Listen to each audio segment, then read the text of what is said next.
Shalom teman-teman, perkenalkan nama saya Patricia Indah. Di sini dalam video ini saya akan membahas atau menerangkan apa itu kepemimpinan dalam komunitas basis gerejawi. Nah, dalam video ini saya dengan rekan saya Hadrianus Tino yang akan membahas kelanjutan penjelasan dari saya, yaitu akan ada di pertengahan video. Nah, pertama-tama kita harus mengetahui apa itu kepemimpinan. Kepemimpinan yang pada dasarnya adalah sebuah kekuasaan atau jabatan atau otoritas manusia yang dimiliki seseorang. Nah, namun kepemimpinan dalam gereja Katolik ini adalah kepemimpinan yang dalam bentuk atau dalam artian kegiatan pelayanan, yaitu yang bertugas melayani atau memberikan pelayanan kepada masyarakat atau umat Katolik. Nah, tentunya dalam kepemimpinan gereja Katolik ini atau komunitas basis gerejawi ini, sebagai tujuan kita adalah Yesus Kristus. Yesus Kristus yang menjadi jalan kita, yang menjadi kepala gereja, yang membuat kita menjadi sebuah pemimpin yang mampu melayani seluruh umat dalam gereja Katolik. Oke teman-teman, nah setelah kita mendengarkan apa itu kepemimpinan dalam komunitas basis gerejawi atau KBG, nah di sini kita akan mengetahui apa saja yang ada dalam kepemimpinan komunitas basis gerejawi. Nah, dalam kepemimpinan KBG ini ada dua model yang terdapat dalam komunitas basis gerejawi, yaitu yang pertama ada ada kepemimpinan partisipatif. Nah, apa artinya kepemimpinan partisipatif ini? Kepemimpinan partisipatif ini adalah merupakan gereja yang dibangun atas dasar partisipasi umat. Artinya gereja yang telah dibangun menurut kemauan umat itu sendiri, yaitu pemimpinnya yaitu dipilih oleh umatnya, dan umat harus bisa mengikuti apapun yang dilakukan oleh pemimpinnya. Bukan berarti misalnya pemimpinnya melakukan suatu kesalahan dan umatnya ini menerima saja, tidak. Nah, artinya kepemimpinan partisipatif ini tidak selalu memiliki programnya sendiri tanpa persetujuan dari umat. Nah, apa saja ciri-ciri kepemimpinan partisipatif ini? Yaitu yang pertama, pemimpin sebagai fasilitator. Nah, artinya pemimpin ini sebagai fasilitator itu mampu mengarahkan, mampu membimbing umat-umatnya agar dapat mencapai suatu tujuan, suatu program atau proyek yang akan dilaksanakan oleh pemimpin ini bersama anggotanya, bersama masyarakatnya. Nah, lalu yang kedua itu ada pemimpin ini menekankan proses dan kebersamaan. Nah, artinya pemimpin lebih suka kepada tindakan nyata umatnya. Nah, bukan berarti pemimpin tidak menyukai hal-hal yang dilakukan umat tanpa ada tindakan, yaitu hanya omongan semata tapi tidak ada buktinya. Nah, lalu yang ketiga, pemimpin yang mengakui kekalahan. Di sini pemimpin yang mengakui kekalahan ini artinya pemimpin yang tidak takut kalah, yaitu ketika dia menjalankan suatu program atau proyek dan programnya itu gagal, maka dia tidak akan menyerah. Dia akan mencoba terus-menerus dan umat akan membantu dia untuk mencapai suatu tujuan tersebut demi kesejahteraan umat di tempat. Oke, selanjutnya itu ada yang kedua, kewibawaan pimpinan yang dicintai. Nah, kewibawaan pimpinan yang dicintai ini yaitu tentang penghayatan akan wibawa. Nah, seorang pemimpin tentunya memiliki wibawanya tersendiri. Namun yang dijelaskan di sini adalah kepemimpinan atau pimpinan yang memiliki pancaran dari Tuhan dalam seorang pemimpin. Nah, artinya seorang pemimpin ini memiliki pancaran dari Tuhan yang sehingga membuat dirinya menjadi lebih berwibawa akan cintanya kepada umat. Nah, lalu yang selanjutnya muncul dari rasa cinta pemimpin kepada umat. Nah, seorang pemimpin harus tahu bahwa dia harus mencintai umat-umatnya seperti Tuhan Yesus yang mencintai umat-umatnya.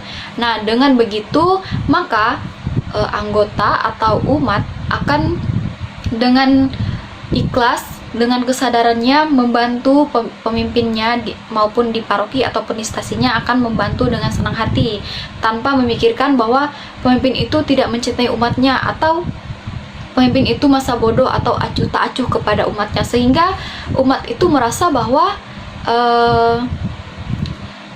dirinya atau umatnya itu tidak diperhatikan atau kurang diperhatikan. Nah, lalu pemimpin ini yang akan wibawa ini tidak membutuhkan pamrih.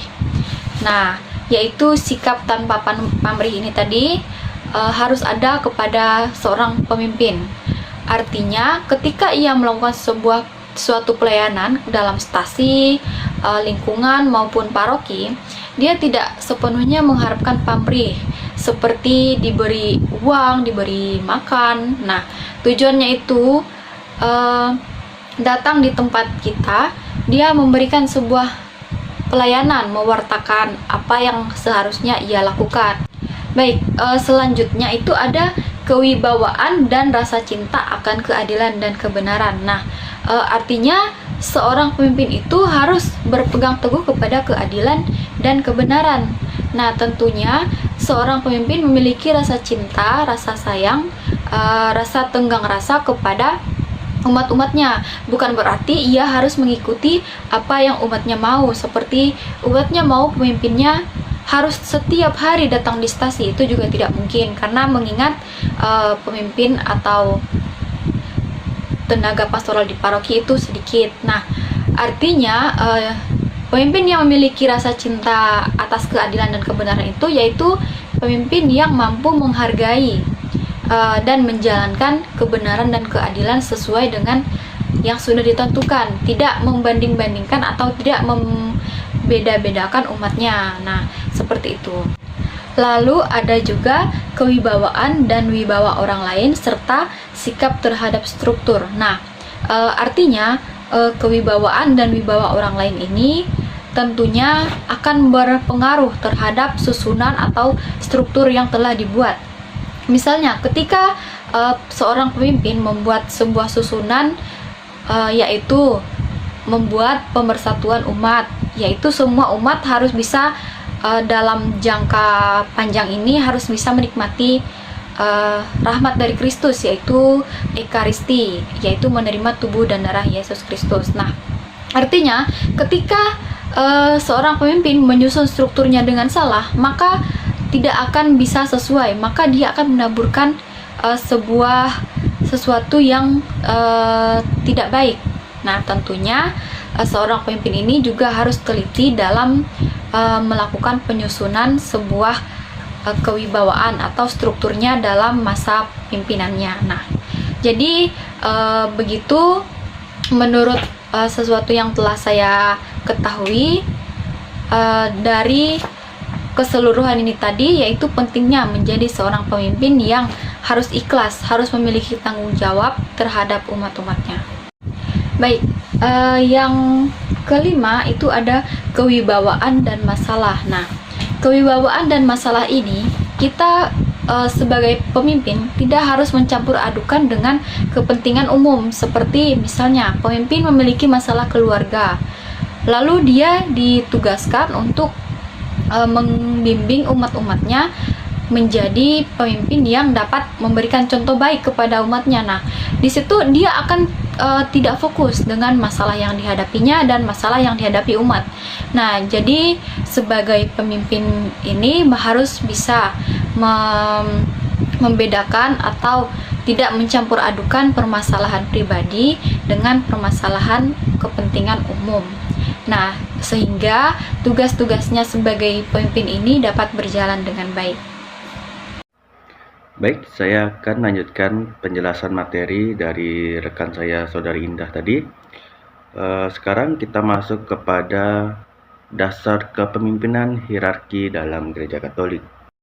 Sebelum kita melanjutkan pembahasan lebih mendalam tentang kepemimpinan hierarki dalam Gereja Katolik, langkah baiknya kita mengetahui dulu pengertian dan sejarah-sejarah hierarki. Pengertian hierarki. Kata hierarki berasal dari bahasa Yunani hierarchi yang terdiri dari dua kata, yakni jabatan hieros dan suci archos. Jadi hierarki adalah jabatan suci. Itu berarti bahwa yang termasuk dalam hierarki adalah mereka yang mempunyai jabatan karena mendapat penyucian melalui tahbisan. Maka mereka sering disebut sebagai kuasa tahbisan. Dan orang yang termasuk hierarki disebut sebagai para tetabis. Namun pada umumnya hierarki diartikan sebagai tatanan susunan. Hierarki sebagai pejabat umat beriman Kristiani dipanggil untuk menghadirkan Kristus yang tidak kelihatan sebagai tubuhnya, yaitu gereja. Dalam tingkatan hierarki tetabis, gereja terdiri dari uskup, imam, dan diakon. Menurut tata susunan yuridiksi, ada pada paus dan para uskup yang disebut kolegalitas. Kekasan hierarki terletak pada hubungan khusus mereka dengan Kristus sebagai gembala umat. Sejarah hierarki. Struktur hierarki bukanlah suatu yang ditambahkan atau dikembangkan dalam sejarah gereja. Menurut ajaran Konsili Vatikan II, struktur itu dikehendaki Tuhan dan akhirnya berasal dari Kristus sendiri. Hal ini dapat dilihat dalam sejarah hierarki di bawah ini. Hierarki pada zaman para rasul. Awal perkembangan hierarki adalah kelompok 12 rasul. Kelompok inilah yang pertama-tama disebut rasul. Rasul atau apostolos adalah utusan. Akan tetapi, setelah kebangkitan Kristus, sebutan rasul tidak hanya untuk kelompok ke-12 murid, melainkan juga utusan-utusan selain kelompok ke-12 itu. Bahkan, akhirnya semua utusan jemaat. Bisa kita lihat dalam 2 Korintus bab 8 ayat 22. Dan semua utusan Kristus bisa kita lihat dalam Injil 2 Korintus bab 5 ayat 20. Disebut rasul. Lama-kelamaan kelompok rasul lebih luas daripada kelompok ke-12 rasul tadi. Sesuai dengan namanya, rasul diutus untuk mewartakan iman dan memberi kesaksian tentang kebangkitan Kristus. Zaman sesudah para rasul, setelah ke-12 rasul tidak ada, muncul aneka sebutan seperti penatua-penatua, bisa kita lihat dalam kisah para rasul bab 15 ayat 2, dan rasul-rasul, nabi-nabi, pemberita-pemberita Injil, gembala-gembala, pengajar, dan lain sebagainya. Bisa kita lihat dalam Injil Efesus bab 4 ayat 11. Episkopos dalam kisah para rasul bab 20 ayat 28 dan diakonos dalam Injil 1 Timotius bab 4 ayat 14. Dari sebutan itu ada banyak hal yang tidak jelas arti dan maksudnya. Namun, pada akhirnya perkembangannya ada struktur dari gereja Santo Ignatius dari Antioquia yang mengenal sebuah sebutan, yaitu penilik atau episkopos, penatua, presbiteros, dan pelayan diakonos. Struktur inilah yang selanjutnya menjadi struktur hierarki gereja yang menjadi uskup, imam, dan diakon. Di sini yang penting bukanlah kepemimpinan gereja yang terbagi atas aneka fungsi dan peran, melainkan bahwa tugas pewartaan para rasul lama-kelamaan menjadi tugas kepemimpinan jemaat. Struktur kepemimpinan hierarki dalam gereja. Struktur hierarkis gereja yang sekarang terdiri dari Dewan Para Uskup dengan Paus sebagai kepalanya, para imam dan diakon sebagai pembantu uskup. Yang pertama, Dewan Para Uskup yang dipimpin oleh Paus. Pada akhir zaman gereja perdana, sudah diterima cukup umum bahwa para uskup adalah pengganti para rasul. Seperti juga dinyatakan dalam Konsili Vatikan kedua dalam Lumen Gentium nomor 20. Tetapi hal itu tidak berarti bahwa hanya ada 12 uskup, karena hanya ada 12 rasul. Di sini dimaksud bukan rasul atau persatu diganti uskup. Hal tersebut juga dipertegas dalam Konsili Vatikan kedua di Lumen Gentium nomor 20 dan Lumen Gentium nomor 22. Tegasnya, Dewan Para Uskup menggantikan Dewan Para Rasul. Yang menjadi pimpinan gereja adalah Dewan Para Uskup. Seorang diterima menjadi uskup karena diterima ke dalam dewan itu. Itulah tabisan uskup.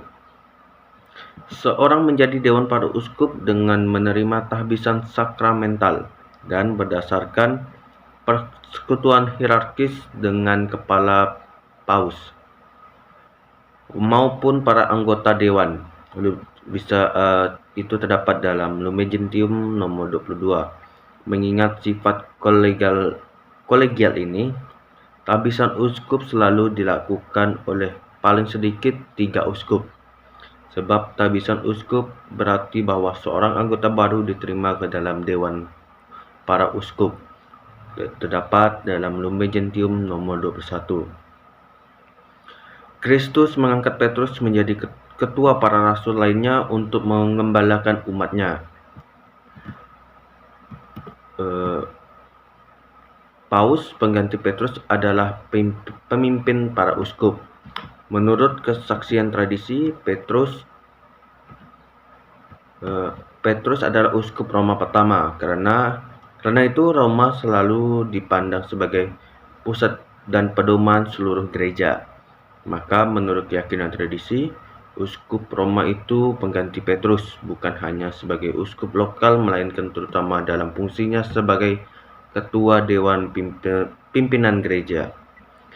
Paus adalah uskup Roma, dan sebagai uskup Roma ia adalah pengganti Petrus dengan tugas dan kuasa yang serupa dengan Petrus. Hal ini dapat kita lihat dalam sabda Yesus sendiri. Berbahagialah engkau Simon bin Yunus, sebab bukan manusia yang menyatakan itu kepadamu, melainkan Bapa-Ku yang di sorga. Dan aku pun berkata kepadamu, engkau adalah Petrus, dan di atas batu karang ini aku akan mendirikan jemaatku, dan alam maut tidak akan menguasainya. Kepadamu akan kuberikan kunci kerajaan sorga. Apa yang kau ikat di dunia ini akan terikat di sorga, dan apa yang kau lepaskan di dunia ini akan terlepas di sorga. Terdapat dalam Injil Matius bab 16 ayat 17 sampai 19. Selanjutnya kita masuk kepada uskup. Pengertian uskup. Uskup adalah sebuah jabatan suci yang diberikan kepada seorang yang telah menerima sakramen tahbisan tingkat ketiga. Paus adalah juga seorang uskup Roma yang berkedudukan di Vatikan. Kekhususannya sebagai paus bahwa dia ketua Dewan Para Uskup. Tugas pokok uskup di tempatnya sendiri, dan paus bagi seluruh gereja adalah pemersatu. Tugas hierarki yang pertama dan utama adalah mempersatukan dan mempertemukan umat. Tugas itu boleh disebut tugas kepemimpinan. Dan para uskup dalam arti sesungguhnya disebut pembesar umat yang mereka bimbing. Terdapat dalam Lumen Gentium nomor 27. Tugas pemersatu dibagi menjadi 3 tugas khusus menurut 3 bidang kehidupan gereja. Komunikasi iman gereja terjadi dalam pewartaan, perayaan, dan pelayanan. Maka dalam 3 bidang itu para uskup dan paus untuk seluruh gereja menjalankan tugas kepemimpinannya. Di antara tugas-tugas utama para uskup, pewartaan Injillah yang terpenting terdapat dalam Lumen Gentium nomor 25. Dalam ketiga bidang kehidupan gereja, seorang uskup bertindak sebagai pemersatu yang mempertemukan orang dalam komunikasi iman. Dalam kesatuan dengan uskup, dalam kesatuan dengan uskup inilah kita sebagai umat dapat menghindari perpecahan dan menjaga persatuan sebagaimana dikehendaki oleh Kristus. Bisa kita lihat dalam Yohanes bab 17 ayat 20 sampai 21. Selanjutnya kita masuk kepada imam. Imam adalah seorang yang ditahbiskan oleh uskup atau menerima sakramen tahbisan tingkat kedua. Pada zaman dahulu, sebuah keuskupan tidak lebih besar daripada sekarang yang disebut paroki. Seorang uskup dapat disebut pastor kepala pada zaman itu, dan imam-imam menjadi pastor pembantu. Lama-kelamaan, pastor pembantu mendapat daerahnya sendiri, khususnya pedesaan. Makin lama daerah-daerah keuskupan makin besar. Dengan demikian, para uskup memiliki tugas dan tanggung jawab pelayanan yang semakin besar seiring pertumbuhan dinamika umat di wilayah keuskupannya. Melihat perkembangan demikian, uskup membutuhkan bantuan dewan kuria, komisi atau delegatus, dan para imam agar pelayanan umat dapat dilaksanakan dengan baik sesuai tuntutan perkembangan umat dan konteks zaman ini. Uskup memberikan kepercayaan dan kewenangan dalam artian fakultas kepada para imam untuk bertindak dalam kesatuan dan searah dengan kebijakan uskupnya. Di masing-masing jemaat setempat dalam arti tertentu, mereka menghadirkan uskup. Para imam dipanggil melayani umat Allah sebagai pembantu arif bagi badan para uskup, sebagai penolong dan organ mereka, terdapat dalam Lumen Gentium nomor 28. Tugas konkret mereka sama seperti uskup. Mereka ditahbiskan untuk mewartakan Injil serta mengembalakan umat beriman dan untuk merayakan ibadat ilahi. Selanjutnya kita masuk kepada diakon. Diakon, pada tingkat hierarki yang lebih rendah terdapat para diakon yang ditumpangi tangan oleh uskup dan menerima sakramen tahbisan tingkat pertama. Tahbisan itu bukan untuk imamat melainkan untuk pelayanan, dan terdapat dalam Lumen Gentium nomor 29. Mereka membantu uskup tetapi tidak mewakilinya. Uskup mempunyai dua macam pembantu, yaitu pembantu umum disebut imam dan pembantu khusus disebut diakon. Bisa dikatakan juga sebagai pembantu dengan tugas terbatas. Jadi diakon juga termasuk ke dalam anggota hierarki.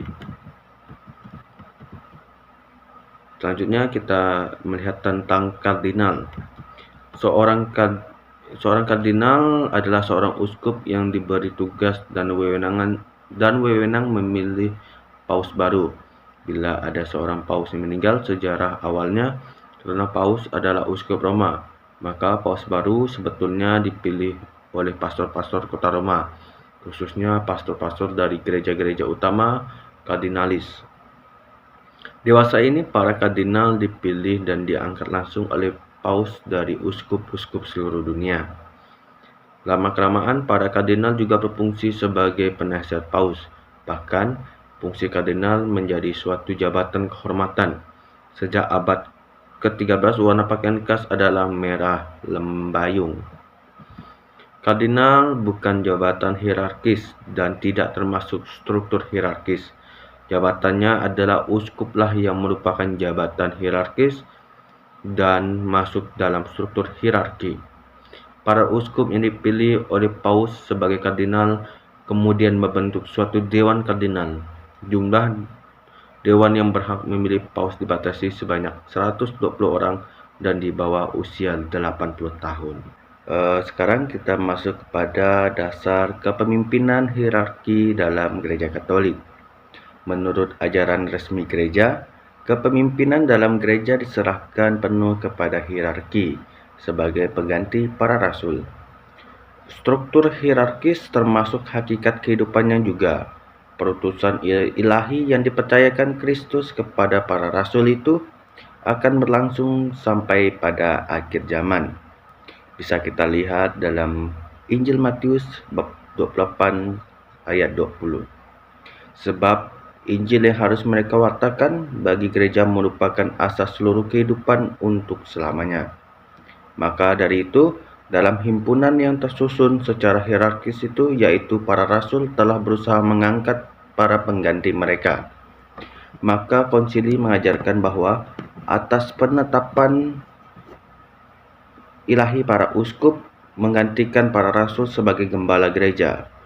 Kepada mereka itu para rasul berpesan agar mereka menjaga seluruh kawanan tempat Roh Kudus mengangkat mereka untuk mengembalakan jemaat Allah. Bisa kita lihat dalam Kisah Para Rasul bab 20 ayat 28 dan dalam Lumen Gentium nomor 20. Pengganti mereka yakni para uskup dikehendakinya menjadi gembala dalam gerejanya hingga akhir zaman. Bisa kita lihat dalam Lumen Gentium nomor 18. Maksud dari atas penetapan ilahi para uskup menggantikan para rasul sebagai gembala gereja ialah bahwa dari hidup dan kegiatan Yesus timbullah kelompok orang yang kemudian berkembang menjadi gereja seperti yang kita kenal sekarang. Proses perkembangan pokok itu terjadi dalam gereja perdana atau gereja para rasul, yakni gereja yang mengarang kitab suci Perjanjian Baru. Jadi, dalam kurun waktu antara kebangkitan Yesus dan kematian Santo Ignatius dari Antioquia pada awal abad kedua, secara prinsip terbentuklah hierarki gereja sebagaimana dikenal dalam gereja sekarang. Struktur kepemimpinan hierarki dalam gereja. Struktur hierarkis gereja yang sekarang terdiri dari dewan para uskup dengan paus sebagai kepalanya, para imam dan diakon sebagai pembantu uskup. Kita masuk kepada materi fungsi khusus hierarki. Seluruh umat Allah mengambil bagian di dalam tugas Kristus sebagai nabi, mengajar, imam menguduskan, dan raja memimpin atau mengembalakan. Meskipun menjadi tugas umum dari seluruh umat beriman, namun gereja atas dasarnya dan sejarahnya di mana Kristus memilih para rasul untuk melaksanakan tugas itu secara khusus. Kemudian menetapkan pembagian tugas tiap komponen umat gereja. Gereja menetapkan pembagian tugas tiap komponen umat hierarki, biarawan-biarawati dan kaum awam, untuk melanjutkan tugas dengan cara dan fungsi yang berbeda. Berdasarkan keterangan yang telah diungkapkan di atas, fungsi khusus hierarki adalah menjalankan tugas gerejani, yakni tugas-tugas yang langsung dan eksplisit menyangkut kehidupan beriman gereja, seperti pelayanan, sakramen-sakramen, mengajar, dan sebagainya. Selanjutnya, menjalankan tugas kepemimpinan dalam komunikasi iman. Hierarki mempersatu umat dalam iman dengan petunjuk, nasihat, dan teladan. Corak kepemimpinan dalam gereja. Kepemimpinan dalam gereja merupakan suatu panggilan khusus di mana campur tangan Tuhan merupakan unsur yang dominan. Kepemimpinan gereja tidak diangkat oleh manusia berdasarkan bakat, kecakapan, atau prestasi tertentu. Kepemimpinan dalam gereja tidak diperoleh oleh kekuatan manusia sendiri. Bukan kamu yang memilih aku, tetapi akulah yang memilih kamu. Seperti yang disampaikan dalam Injil Yohanes bab 15 ayat 16. Kepemimpinan dalam masyarakat dapat diperjuangkan oleh manusia, tetapi kepemimpinan dalam gereja tidaklah demikian. Kepemimpinan dalam gereja bersifat mengabdi dan melayani, dalam arti semurni-murninya walaupun ia sungguh mempunyai wewenang yang berasal dari Kristus sendiri. Kepemimpinan gereja ini adalah kepemimpinan melayani, bukan untuk dilayani, sebagaimana yang ditunjukkan oleh Yesus sendiri. Maka Paus disebut sebagai servus servorum Dei, hamba dari hamba-hamba Allah. Kepemimpinan hierarki berasal dari Tuhan karena sakramen tabisan yang diterimanya, maka tidak dapat dihapuskan oleh manusia. Sedangkan kepemimpinan dalam masyarakat dapat diturunkan oleh manusia karena ia memang diangkat dan diteguhkan oleh manusia. Hierarki adalah unsur yang normal wajar bagi setiap kelompok masyarakat atau kebersamaan banyak orang yang tidak liar tetapi rapi dalam suatu tatanan.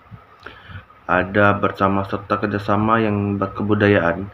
Hierarki gereja adalah hierarki yang berlaku dalam keluarga yang baik, sebab hierarki gereja tidak didasarkan atas kekuasaan, melainkan atas kesukarelaan dan kesayangan, atas kualitas, moral, dan keikhlasan pengabdian. Karisma justru sebaliknya, tidak resmi dan dari kodrat wataknya tidak cocok untuk diorganisasi. Karisma tidak lain dan tidak bukan ialah sebagai suatu ungkapan iman secara pribadi, spontan, segar, asli dari si pribadi, yang jelas tidak seragam apa adanya, baik pikiran ataupun perasaan rohaniah dan jasmaniah, baik batin dalam maupun peragaan seluruh tubuhnya. Karisma memimpin umat secara khas pribadinya, lain dari orang lain, secara spontan, secara apa adanya, merdeka, kreatif, dan penuh seni ekspresif. Sedangkan hierarki memimpin umat secara masyarakat, resmi, teratur, berdisiplin, rasional, organisatoris, sebagai komunitas bersama yang luas. Yang penting dalam cara pengembalaan adalah bahwa seseorang alim saleh belum tentu dapat dijadikan pemimpin, di mana di situ dibutuhkan sifat-sifat jago dan baik. Tentulah dalam kenyataan orang-orang mempunyai kombinasi dari sifat pembawaan dari sekian banyak tadi. Maka, untunglah bila dalam suatu paroki, lingkungan, atau stasi, kita menemukan sang gembala yang punya banyak unsur dari sekian sifat dan model tersebut. Tetapi, tokoh ideal macam itu belum tentu kita temukan. Kewibawaan dapat dibagi juga dalam pembagian daerah, seperti kaum bapak-bapak, ibu-ibu, muda-mudi, anak-anak, dan kaum lanjut usia atau lansia. Tentulah di antara mereka pasti ada salah satu yang memiliki bakat-bakat khas tertentu yang pantas kita pupuk demi pemekaran kerajaan cinta kasih. Oleh karena itu, kita perlu membuka mata dan telinga lebar-lebar dan menempatkan setiap bakat pada tempat yang tepat. Sekian pemaparan materi dari kami. Terima kasih.